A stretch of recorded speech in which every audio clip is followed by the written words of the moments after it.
couldn't express how proud I am of you. Thanks, Dad. Jaren. Yeah, Jaren wants accolades for the intro, so if you I want comment props. how good the intro is, accolades to Jaren for that. And welcome to Talking Trash episode. What are we at, man? 32. 32, and the first one that we're doing in person together. Oh my god. We're here this week with Fraz the Wizard. Fraz is a filmmaker and longtime member of the parkour community. Still a dabbling athlete here and there, I guess. Still jumping around. Yeah. Do you have any other hobbies aside from parkour and filmmaking that we don't know about? I do a lot of programming. So that's actually what I'm studying at the moment. I recently just started acting, which is actually quite fun. So you do like classes for that, or is that? Yeah. So I guess because I kind of lacked in the social talking area. I'm actually doing some acting, and I'm doing some like public speaking, like training stuff as well. Well, not training. It's like a meetup, and then this is perfect. Practice then. and You get stuff, to kind so of just have a format conversation and be forced to talk for a long period of time in this very small room. Yeah. Fitting three of us in the studio compared to the one normal person, I think, is a bit of a stretch, but we've made it happen. We've got the nice lawn chairs. See, at one point I was gonna have your microphone come in here and sweep through and be like, huh. Right, and then it would just like, block your face. Yeah, and more accolades to Jared for that. He spent the whole afternoon kind of rejigging this place. So I did. I had to redo everything. Everything. All right, so let's start with some simple, easy questions so people can get to know you. How long have you been doing parkour for? I started in about 2006. And what is your full name? Doesn't even have to go into details. Yeah, it's Fraz the Wizard. Fraz the Wizard. That is his full name. The Wizard. Legitified. Legitified? Legitified. Yeah. Well, that makes sense. And so, if you were to say 3 descriptive words about yourself, what would it be? All right, off the top of my head, open, interested, and creative. There you go. Like a wizard. Like a wizard. Yeah. Like a wizard. Do you have a tall hat? You know, I did have one 2 weeks ago because we had a party at our house. It was Old English themed. And I hired a costume that had like the top hat. So perfect. 2 weeks ago I did. There you go. Because apparently, I was watching... It's not a wizard hat, but yeah. Falcon and Winter Soldier. And they were saying that a wizard is a sorcerer without a hat. Oh, interesting. But then where do you get wizard's hat from? Wizard's hat. Oh, it's the opposite way around. I screwed it up. Okay. Is a wizard without a hat. Yeah. Calls you out on your bullshit. Yes, well, I watch these things flippantly and then refer to them later as if I'm knowledgeable. I'm like, yeah, sweet, I know things. I'm pop culture. But yeah, so you guys may have seen or may have not seen Simian Fever, Delinquents from Ours Gang, a lot of the Ours Gang videos, and Fraz's other work. We're going to pop some videos up throughout the podcast, but let's start with the main one, which I think is the latest and greatest, Simian Fever. How did that begin? How did that start? What was the process there? Probably it would have started, I would say, when I met Matt McCreary. That was when I was in Berlin in 2019, and I was at the time I was making like a video with Ashigaru at the time. Yes. Which was super fun, and also Pablo and Min. And during that time, as I was filming both those videos, I was just sort of like crashing between people's houses, like Norman and Dodo. Yes, and, Dominic and Pablo as well. And then Matt was also sort of just crashing around between people's houses. Yep, as he does. And then we just kind of joined together and just like staying at people's houses. And during that time, we just talked a lot about what we like and what we don't like, and parkour and just all that kind of stuff. And I mean, he's a very artistic guy as well. I've spent we had a bit of time with him, but I'm sure that you guys have a lot in common when it comes to creativity and that sort of thing, and interest. Pretty much. I think it was around about the COVID time that Matt just messaged me and was like, hey, like Marcio and I have filmed a whole bunch of footage, like, you want to edit it? And I was like, yeah, sure. And then, so I initially like watched it, and it was all GoPro footage, which I found it a bit hard to edit. Like, I guess it's different to your normal, right? Because you're usually shooting on like a. Because also I didn't shoot it. Normally when I shoot, I have like this whole idea that I'm going into it. Yeah. Whereas they just hand me the footage, and I'm kind of like, there was sort of no direction. It was just, but like what it did have was like they filmed it. Like, it had this kind of energy to it. Whereas, like, I think people who perhaps don't do parkour and they film it, it's a little bit kind of flat feeling. Yeah, and there's less kind of information given on the specificities of the challenges. That's what I find. I think just even like where they're pointing the camera, it's like they're pointing it so like where they're going rather than like because they're sort of anticipating what's going to happen. It's got this kind of live energy to it.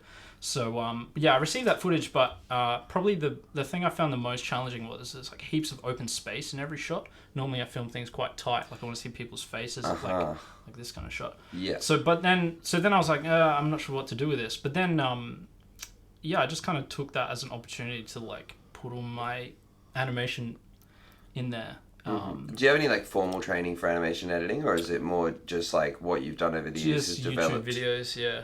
Okay, so it's all done by, and so with the sketching's all done by hand, right? You draw Pretty everything. much, and yeah, then like pop most it in of it. there? My goal was actually like every animation is something that I've never seen before and is different to every other thing. So that's why it takes so long. But like, I guess I have my own self standard, which is like, I'd want to make something I've seen before, which just means I'd go through like heaps of like trials and trying to come up with stuff and How long would you say the editing process from receiving the footage to completion is on that project? Yeah, well, I guess probably the short answer would be 6 months. Yeah, wow. But okay. Almost like I would almost include like all the conversations that I had with Matt earlier and like just all of that stuff is kind of part of it as well. Like I'm not just editing it like I just put this clip with this clip, oh no, this clip with this clip, and then move on. Like I'm usually thinking about like themes and like society and all of that kind of high concept kind of stuff. Yeah, which really shows. I mean, even if we look at some of like the old Owls Gang stuff, there was already like a clear like when you were like doing not old, but you know the stuff that you did previous to the previous work, that had like a clear vision and a clear like you were. I remember when we worked together on Delinquents, you were like in command with what you wanted to shoot and what you kind of had for a vision going into it. So I'm sure that was less on the editing side of things. Or still just... Oh, that project was insane. Yeah, I mean, I remember. I think actually, like, looking back now, the problem I had was too much of a plan. Like, because it's like trying to film with, like, so many people and it's hectic with all the parties and blah, blah, blah, and it's just like... And also, Tone down the plan a bit. Like, also providing just so many, as you said, has puts delinquents, you know what I mean? Like, a bunch of us are all just... It's like the worst strategy for that. Athletes kind of do shit on like riffing when we're like, this feels good, do that, do that. So, there's a few more structured athletes like the Pawsons and Tim who I feel like can knuckle down on the task. But I think that was good, that kind of mix between, I guess more kind of structured view of it and then the more kind of, I'll see how I feel today kind of stuff. I just want to say thanks for coming to that and I feel like you helped kind of organize the whole thing. I wouldn't say how organized. I just yell what other people say should happen. There was definitely parts that I remember that you kind of because it's like there's only so much I can do.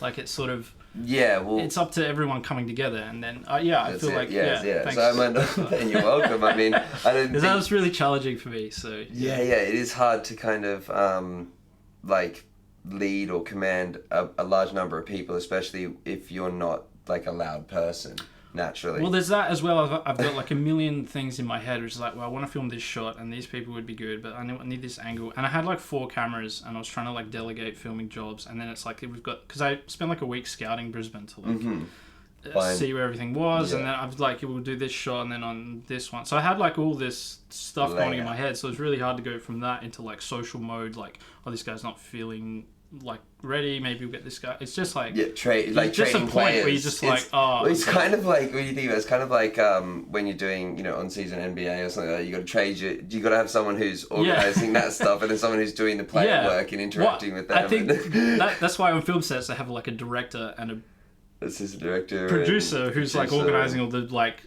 practical stuff, and then you got the director who's off in the clouds like thinking about themes and stuff like that. And he's generally everybody's best friend or like everyone's mate. So like, woo! But you need somebody who could Yeah, tie yeah. everyone together. So it's a tricky process. Well, yeah, I always find even when I go like up, even on this trip here, sometimes people will be like, "Dom, where are we going?" And I'm like, I'm a guest. I'm a guest here in Adelaide. Which brings me to speaking about just off topic. Yeah, I'm here in Adelaide shooting with the Capstone guys again. We did the project in Melbourne that you might have seen. We had them on the podcast 2 weeks ago. 2 weeks ago. And so yeah, currently we're in Adelaide, going around shooting more content for their release and their upcoming projects. So You guys are very going exciting. hard. Well, yeah, I Yeah. don't know how not to. Got Fedori here and he's There's some big shit happening. weapon. It's pretty cool. You guys are psyching each other up a lot. Yes, that's the game. That's the Bounce game. off each other. I think training is Phil said he did an interview once. Phil Doyle said he did an interview once, and the interviewer likened like parkour training to jazz musicians, where it's not so much going out and like having a structured form. Yeah, it's just I kind think of I've seen riffing and improvising, and there's a huge vibe that goes on with that in training for sure. Like when you get these people together who have a like-minded way of going about things or a like-minded style, and yeah, being with Sam and Justin and Kidori and everyone here is like YZ is just having the mental push of things that not everyone in training is kind of looking for, that kind of gnarly, definitely. really kind of difficult physically and mentally. So that's really fun to be around, because for me, I love hunting scary things. It's like it's a vibe. But let's get back to more importantly, which is your correlation with Al's gang and Capstone came about from you guys. You were in Canberra, right? Initially, or no? Where were you before Melbourne? Before Canberra. what? I'm trying to think. How did you meet Sam and Max and the Al's gang guys? I think just from like the national gatherings. Okay, yeah, that makes sense. That makes sense. So I was trying to think. I felt like I just Can't in quite my remember. imagination I had one of them had like traveled and hung out with you, and then on their parkour trip and other things. No, I think it was just the So long national ago. gatherings, and then I think it was just I don't know. Back then, 'cause I met you- everyone's just instant friends just because you do parkour. Right, yeah. I think were you at the Brisbane 09 is where we first met. Yeah, because I I have remember that one. video of you without a beard swinging through trees. Oh really? Yeah, there's an old Nat Meat video that I have. Oh, and, really? Yeah, you're like swinging through the branches, and I remember very clearly you without a beard, what that looks like. So boyish. It's like all those years later. Many centuries ago. Many centuries ago, yeah. What's been your like main motivation to move more into the filming side of things and work with those athletes individually? Where did that kind of spark or idea come from? Yeah, that's a good question. I guess I was always making videos, as probably everyone in parkour was. It's Were you kinda trying to just do kinda- realistic videos? Like, was there ever a time that you were trying to get everything perfectly in frame and like Within the going rules. within the rules, doing realism? Do you know if there was a distinct split between going, okay, I've learned that, More and now I'm artistic gonna stuff. I'm Yeah. just gonna stylize everything to the max bolt out. Yeah, but that's been a slow progression. But like not everything I've been working in video production for like probably 10 years. So yeah, I actually got like mentored and trained in documentary filmmaking. Just I got funding, and then I got assigned like a mentor because of the funding. That was in the LED studios here, and then I made a doco that like won some awards, and then actually got sent to Sheffield in England, like for a film festival there. And it was like at that point is like when I took filmmaking seriously, because I was like before that it was just like I'm just filming videos, but then after that I had like one experience when I was at the film festival there, and then everyone like we just watched this crazy documentary about like climate change or something, and then like there was like some producer of the BBC and some politician guy, and like they were all like having this conversation about like climate change. Like it felt like some real world like people making decisions kind of thing, and I was just there.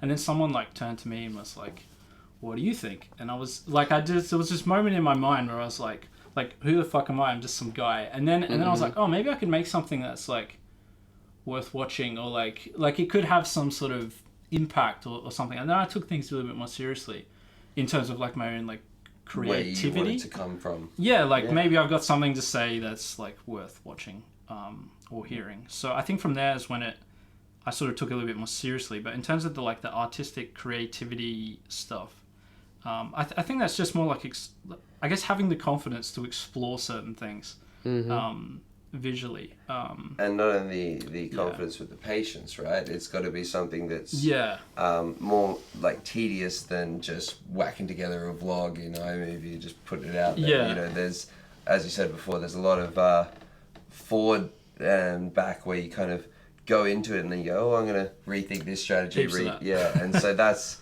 got to be, when you say, like you're going, would you put a whole skeleton of a project together and then start threading things, or is it dot by dot by dot by piece, or is it? I think it really depends on the project. Okay. There's not like a constant formula. I think maybe like one thing that kind of ties all these points together is like the video feels like me. Like it's sort of it's not like I'm approaching it like a video. It's almost like I want to express myself. Like, and it's like whatever process that takes. If that means editing for 6 months, or if that means some crazy filming experience, or if that means bringing people together, like it's sort of like whatever that entails is sort of so it's more about the entirety of the project. Because what I would really love to kind of try and translate to some younger filmmakers is like, what goes behind it, what goes into like the literal kind of processes. And as you're saying, it's different with each one, right? You know. Definitely. I feel like I went through a bit of I kind of hit the skate vibe angle at the same time that it became popular. And perhaps I was like a little bit earlier than so I was like there at the right moment with my full-fledged skate filming idea. Okay. As it sort of was popular in the culture. But I feel like I'm kind of over that now, unfortunately. But it's really interesting that style. Yeah, like what we're watching right now. Yeah, so just that like long lens shot, black and white, cut into wide angle, have some 8mm footage in the shot, and there's little pops of artistry as well that I would say are more used in commonly in skater film. Those little like, you know, cut scenes or like color changes like that. So with this project here, how long were you working with the guys? I went back to Berlin 3 times to finish this thing, and it was difficult because like everyone was excited, but like it was like during the summer months, so everyone's like super busy. Yeah, packed out with different jams. So yeah, it got like Bart Long and Joachim Dinkelman came as well. Joachim. He's a cool guy. And so just pulled everyone together because couldn't get like the whole team at that time. So but that's what's cool about the European circuit is that everyone is around, and that instantly that travel vibe happens when, you know, one person, 2 people come from another country, bang, the excitement explodes, and that's what I'm really looking forward to getting back to. I'm sure you are as well. I wanted to go back and make some more videos because like going there, because that was the first time I'd really done any parkour travel to Europe.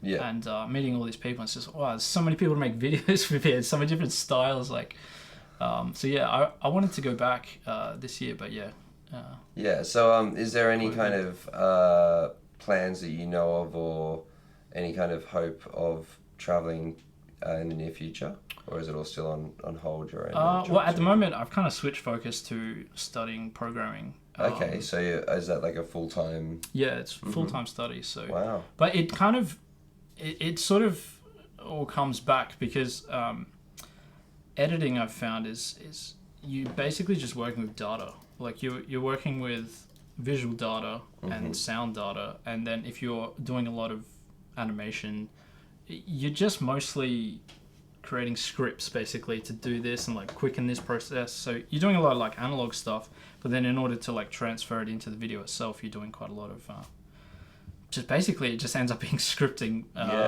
So you're based, so it's in a way kind of like coming back. They've gone away, but they'll come back. Where they re-engineer it from the other side. You know what I mean? You'll have like that take where you know the information from one end now, as opposed to just yeah. So I've actually been using a program recently called Touch Designer, which is like I guess it's like a VJing program. So you don't use the program like you're inputting video. You use the program like you're inputting data, and that data becomes visuals.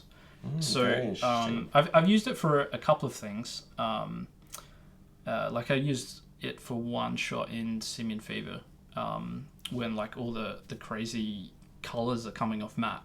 And so I like live created that as like a project, and then I'm like live moving knobs that like change all the crazy effects that come around him and stuff. So is that like a downloadable thing that people can get? Yeah, it's free. You can just get it, and yeah, everything's free these days, which is awesome. What's it called? Just Touch Designer. Touch Designer. I think I've got it. Cool. Jeremy might be able I've never used it before. If you're listening, you won't be able to see it. Oh, there you go. You do have it. Yeah. Sick. It's because I saw Deadmau5 uses it for all of his Yeah, he's been using stuff. it recently, which is awesome. Yeah. Do you find that, like, for example, with artists like Deadmau5, like musicians and that sort of thing, you'll take tools from their craft and try and translate? Because also I notice there's a lot of sound design in your work, which is way different. It's probably like half of the stuff, because I feel like an animation doesn't really pop unless you got some sound behind it. I agree. It's just a bit kind of... And it's so subtle that, like, you know, anytime I personally put sound effects in, they're just very, like, brutal and in your face. Whereas this is, like, almost soundscaping and, like, bringing the whole essence of the video up. Is there, like, more extra skateboarding sound effects and stuff, or is that just ramped? Yeah, I've manipulated a lot of stuff. Like there's a bit where Justin jumps down onto the bus, like in this video, and the car's like that didn't happen exactly. I tried to not make anything fake, but like the car did beep, but like way later. So I just put it a little bit just closer, so it looks like they're beeping at Justin, but actually they were just really nice and just let him go. But just little things like that, because kind of what I feel like I'm doing is I'm not creating reality. I'm creating this kind of dream of like all these delinquents, these skate people who are like getting together, and like that's I think that came from like that's what I want to feel like. I want to feel like I'm in this awesome group and like this kind of like, I don't know, this cool experience, and I feel like everyone else wants to see that as well. So it's kind of like a shared dream, like that's kind of what I see I'm making. That owl, which is why he's wearing like the Australian cricket shirt there that we got him from Savers. Just it's the whole package, you know. Yeah. So that owl that Brody grabs on the way through, that was just there, right? That was from scouting. I was from scouting, and you just saw it. That's why I scout before videos, because then you find all this cool shit. And you're like, oh, I can use that. I can use that. That makes contextual There's a thing sense down this alley that we can use. It was like when we were shooting that beginning scene, because I had a whole idea that I filmed in the Gold Coast with Super 8mm film. Like I wanted to do this like retro animation, like welcome to Australia, and like this whole kind of thing. And I filmed like Pato like running around and stuff. But then it like as the group kind of, I felt decided, like, because you had the idea of doing the Reservoir Dogs like walking through it. And I was like, okay, well that seems to just hit the vibe more, so let's just do that. But I think we were walking at the time, but I knew there was an alley around the corner that would fit that, which is sort of why we were there. But that's also part of the scouting process that sort of allowed that to happen. So then it's here's the idea, let's put that, and then that'll work in the edit. So instead of doing that intro, so it's all this kind of this huge conglomerate of ideas. It's not necessarily like you said, you had a big plan, but it's not closed off. It's not. No, it's I open think to... that's a terrible idea. Yeah, like you just end up arguing it with everyone. You're like, can't you do it this way? It's like it's just not possible. Well, I've seen that on like not any time, but a lot of times I've worked on like professional sets where there is that kind of hierarchy and command chain, is that people are often disgruntled or begrudgingly doing things that they don't necessarily want to do, and that's not the vibe when shooting any of these videos. No. It's very like, alright, I think you have to have a direction. Like if you just got no direction, you're like, I don't know, film whatever, then it's gonna be boring. But if you're too like constrictive on it and you're just like, it needs to be like this, then it'll just turn out like crap. So it needs to be somewhere in the middle where you've got a vibe, you've got a location look, but then it's sort of up to chance from there. So what you would say to people is have like a basic formula right? Cliff notes that you kind of touch on to give you that direction, but don't fill in the colours. Don't colour it all in until you're doing well, that's actually, just thinking about it, that was something that I learned in Sheffield, because the editor, Walter Murch, was there. He's the guy who edited, like, Godfather and Apocalypse Now. Like, he was he actually had a hand in the sound design of Star Wars as well, which was really cool.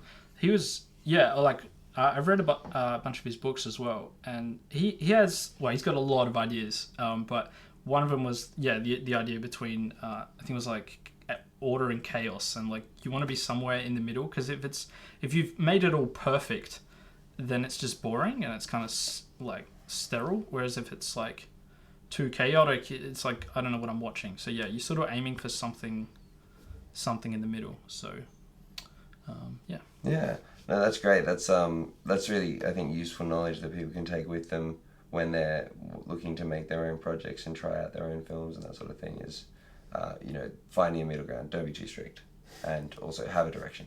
Yeah, and it's really hard to know when to switch. But. Yeah, and that just takes experience, right? The more you practice, the better you get at anything. I even find with like the vlogging stuff, there's a parallel there where I had to figure out what specifically I wanted to make around my content. Because like when I started making vlogs, I was cleaning my house or cleaning Aaron's apartment and just putting that up there. Yeah. So I'm not a filmmaker per se, and so I can't really make that stuff engaging. Plus, I don't find that stuff interesting. Yeah. So why would I be making that? And that's where it came, like changing it more to just around the training, and then telling the stories that happen from the jumps and the like the work up to it and the lead out from it and that sort of thing. And that's like it's something that just took a lot of practice and took a lot of time. So Fraz has brought in, for those who are watching on YouTube, we have copies of Move Mag in person. Which one is the latest one? This one here with Nate Weston on the cover. And if you go across to page 48, got a whole section here on simian fever. So did you kind of provide all the artwork and then they did a layout, or did you have a hand in the layout as well? Yeah, so I kind of wrote up a bit of a thing for them to use, and then I provided a bunch of resources which I thought were kind of interesting enough to stand on their own, but you can also use them together. So, yeah. Yes, if we go back to camera, I can show you. Oh, the source cameraing. There we go. Well, there we go. Bang. I think I drew that at like 3 a.m, which is why it's really shit. But that's what I love about it. That's kind of the vibe I was going for. Yeah, there's a ruggedness to it. There's like a messy style to it where not all the lines are perfect. Yeah. That makes it, to me, really engaging. So was this something? So we got this one here with Matt, and in the center there's the same picture, or is it 4 different frames? Yeah, it's the same one. This big one's just... actually, this big one's from the video, because it's got this... Yeah. Like, this came from a bit of, like, scripty kind of stuff. I put, like, a lightning thing around him. And it just did it itself there. Yeah. And so you coloured in 4 different versions? Actually, 8. 8 different versions. Wow, so yeah. That's dedicated a lot of time. But, I mean, colouring in is fun. It's just, like... I kind of look at it like, if I do one cool transition a week, I'm pretty happy. Okay. So, yeah. That's a good rate to work with. I think when you're going to such complexities, 1 a week is a good thing to kind of give yourself a deadline. Yeah, it gives you time to experiment. You come up with some cool ideas, but it's like done. It's sort of like an exponential thing as well, because it's like over time you're like, well, that's not going to work because of all these reasons that I've already explored, and something like this would be cool, and I know how to do that, and yeah, you've got resources, and yeah. Yeah, so if you get your chance to get your hands on a copy of the new Move magazine, they're so good to read in person. I personally haven't got any copies, and these are the first ones that I'm like flicking through. And this one here has the Delinquents. Oh, there's a video. This one here has the Delinquents cover and back page for Owl's Gang. And yeah, there's a huge like a normal kind of article in the middle of it as well. Alright, so this is more when you were doing more normal video. This was quite a while ago. I just like re-uploaded it here. I think that was 9 years ago, something like that. I hired like a slow motion camera, the FS700. It looks very pretty. Spent all my money on it at the time. And I spent like a week filming Dave here. yeah, we just got up at sunrise every morning to film it, and I'd already like blocked out all the locations. In my mind, it looks so boring because I'd never really filmed anything. Like, what would have been better if the camera was moving, but yeah, it was actually funny because I actually ended up licensing this video to the company that built AFC, which is like, I guess, the place where I started parkour. Like, That's really weird. They designed it. Yeah, it was like a cool little thing at the end of it. But yeah, put a lot of effort into this video. Yeah, you can see it. Like, and it's, as you said, so clearly different to what you're kind of producing now. It's very much more. Maybe I mean, in the content. I mean, as far as visually, you know, yeah, I'm sure it's still the same. for Came sure. from the same place of expression and same place of work and passion. Yeah. But it's like an evolution of your artistry, I would say. Yeah. With like your film study, how long were you kind of doing that course? Oh, I didn't study. Oh, no course? No, I just Oh, started you just filming. studied. I just dropped out of school and just did parkour. I was like, I hate school. And then, yeah, I just started same. doing parkour. Yeah, and then, yeah, and I was literally just filming parkour videos. And then got contacted by a street artist. And then he was like, oh, can we film something? And then we got funding by... no, that's right. We got an email which said, like, hey, do you want to put your video into this film festival? And we're just Okay, because I film thought festival, the what are you film, talking about? like And then from that there it stuff kind of- started from a contact No, at school or something. no, like that. That's so great that you've done it unfortunately not. all independently. Yeah. Feels yeah. very much similar to like the parkour way of doing it. You know what I mean? Yeah, it's that slight like rebel in me that's like, nah, fuck you. Yeah, no, I want to do it with my style, my way. Yeah. That's fantastic. Well, yeah, I mean, what's the next project? What's the next step, or what's the next kind of, without giving away too much, of course? Yeah, sure. Is there any sort of vision for what you want to do with your creativity? Well, I've got like a whole vision board at home that had. I started this year. I was like, these are all the projects I want to do. I had about like 10 on there, and then I was like, well, and like over the months of like, what are we in now? April. Yeah, over the last couple of months, I've just been like, yeah, I'm not gonna have enough time for that one, or that one, or that one, and now I'm down to like 4, I think.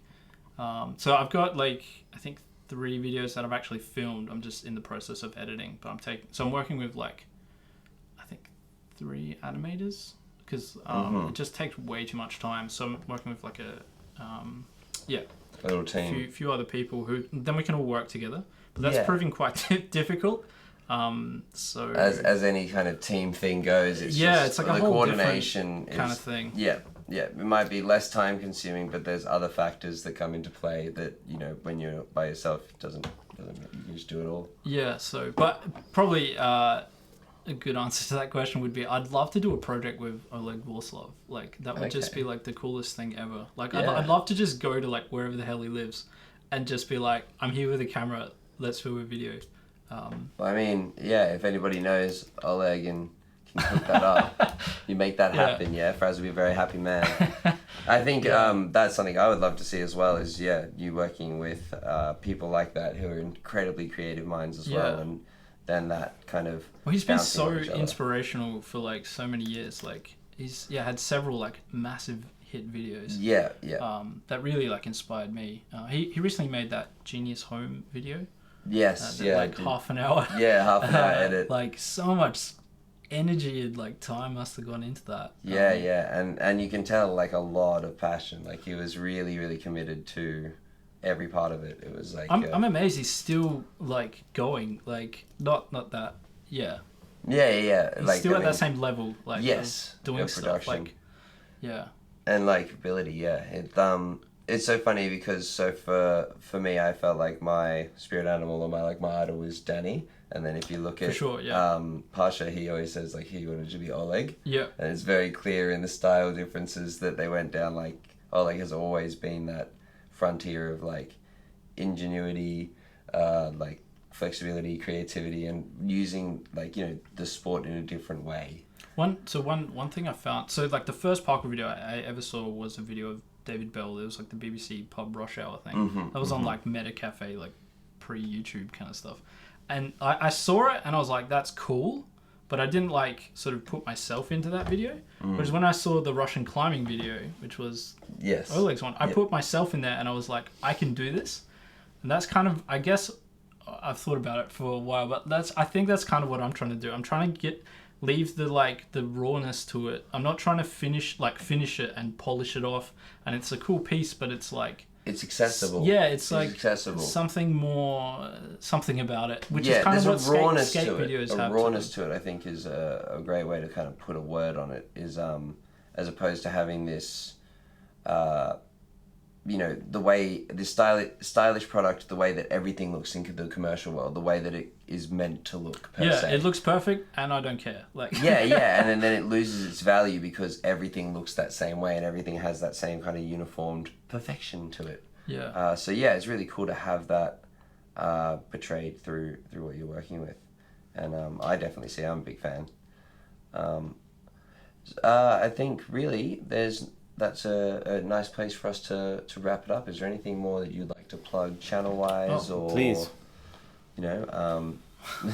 Sell yourself, Fraz. Sell your body online. I'm not sure I really have anything. I mean, Yeah, I'm not really posting anything or doing much. I'm just sort of chugging Just away stay in the background. But yeah, can I maybe ask you a question? Go for it, mate. You can. Where do you think away. this is a bit of an open question, but where do you think parkour online culture is going? Because it seems like, I guess from my perspective, it's like the long group videos were sort of everything, or a really large part, and then sort of Instagram, I guess, sort of made everything a little bit more clipified. It seems like some people still like the long videos, but I feel like we're seeing a cultural shift at the moment, especially through people like Jimmy the Giant and that sort of thing, where long format content and also just culture-based content. That's something I'm really enjoying and missing about working with Team Farang, is that we always focus on community and culture. Our videos are always kind of about that something more and bringing that energy and lifestyle to it.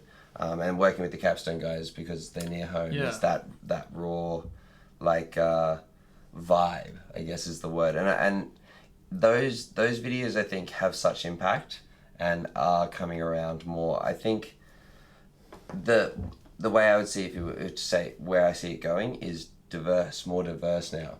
Everyone before seemed to follow the trend of what was the current thing. When GUP made videos, everyone started shooting everyone doing GUP those reverse faults. wearing more baggy sweatpants and that sort of thing. And then when Farang was making their videos, I found there was like a more lens flare-y, fancy, tight shots, slow-mo, that sort of thing being done. Storm had a big effect on that as well when they first came out. But now what you're seeing is each individual kind of community, even city or country, will have its own style or preference to what they want to make, and then that's being widely accepted by the parkour community because as a community, I don't think we're very selective still with what we consume. We don't know as a whole what we want to see. So having this variety and having this diversity is really great, and I think important for the growth of the sport. Yeah. Oh, cool. Yeah, so that's how I'd answer that, I guess. Yeah. Good answer. Yeah, I'm just excited because I personally, I don't digest any other sort of content other than parkour content. It's like parkour content or sitcoms. Yeah. And so for me, having more and more parkour content that's coming out regularly or, has some hype for before and after projects and that sort of thing, really to me, it's exciting. It's inspirational because that's where, growing up, I used to just watch videos to draw inspiration for training, and now it's more than that. It's more than just the jumping aspect. It's there's all these cool things that are being done and cool ideas that are being shown.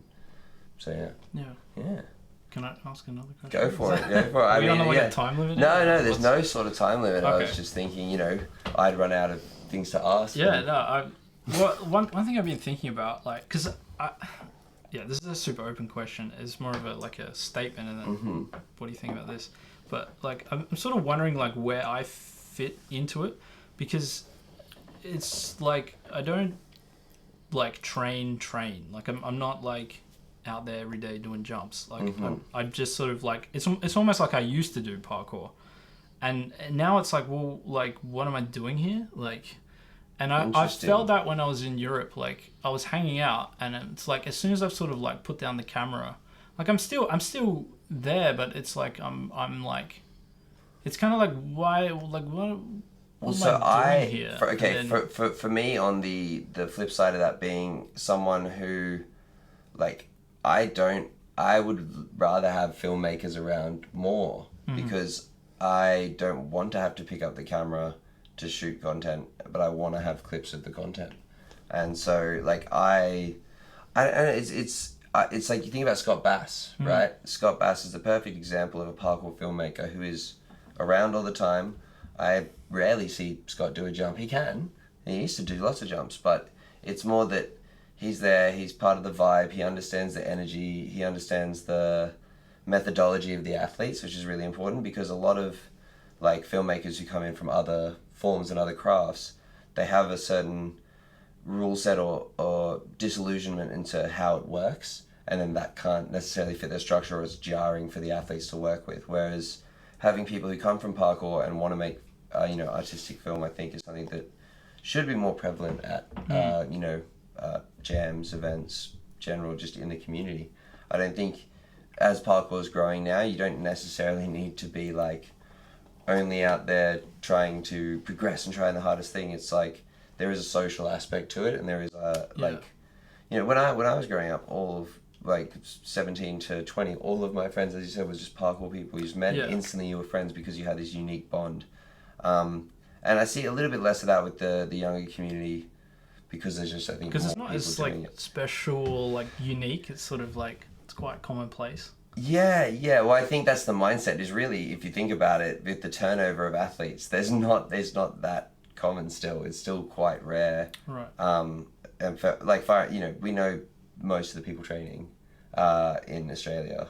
Yeah. And it's not a huge amount. You know what I mean? It's like still within I'd say like 500 people, that sort of thing. So I think it's also, there was it's the example set. So when Story used to go out and do their like rooftop missioning and sleep wherever with their sleeping bags, that became a huge fad for the younger community. And now there is less prevalent because of things like Instagram, where it's like you're not showing us hanging out or us doing this, which is why when I'm at a jam, like with Capstone, I really try to show it to people. It's like, this is what we're doing, or whatever. We're hanging out, we're all shooting, that sort of thing. It's harder to show that stuff, so then the kids have less of an example, or what they think is the example is just the hard jumps. They're like, okay, you've got to go out and train to do the hard shit that you can then post on Instagram, as opposed to necessarily realizing that there's a huge inclusiveness, welcoming social aspect to parkour that, to me, was the most special thing. The community always made it more than just a sport. Yeah. You know, coming from like ice skating and shit where everyone hated each other. So, Oh, really? but yeah, it's not like, everyone on base level is nice and polite and that sort of thing, but there's a lot of like behind the scenes politics and trying to drag each other down as opposed to lift each other up, which you just...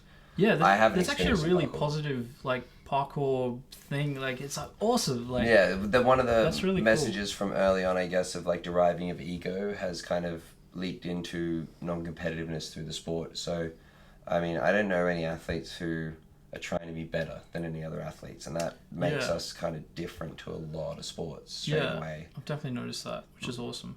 Yeah.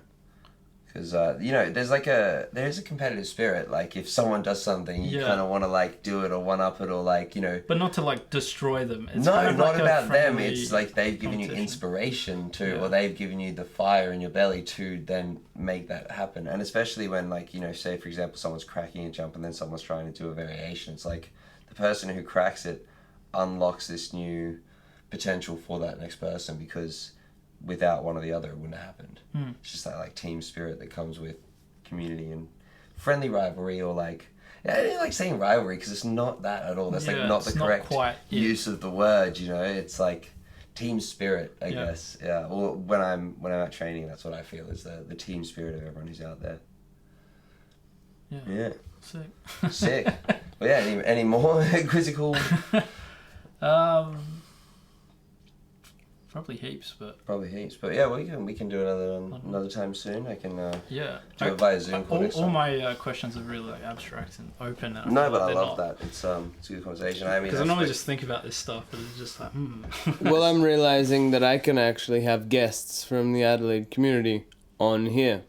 And then, I could just talk to them. yeah, and at least Zoom call. 2/3 will have good audio. Yay! Yay. Yay! Amazing. It's gonna be even better when I start traveling again. It's all like portable setup version. I have like a good setup at home. I'm gonna try and take that stuff, put Yeah. a bunch of internet connection and stuff. I am not Yeah, looking fun. forward to it. More work for Jaron. Woo! Yeah, make my Editing. life hard. All right. Well, yeah. Thank you everybody for tuning in to this week's episode. And if you want to get more exclusive content and that sort of thing, you can check out the Patreon link below. We've got videos on the channel weekends and Wednesdays. And of course, check out all of Fraz's stuff, Fraz the Wizard, on Instagram and YouTube. Bam. Links will be below. thanks, guys. Thanks, guys. Have a good one.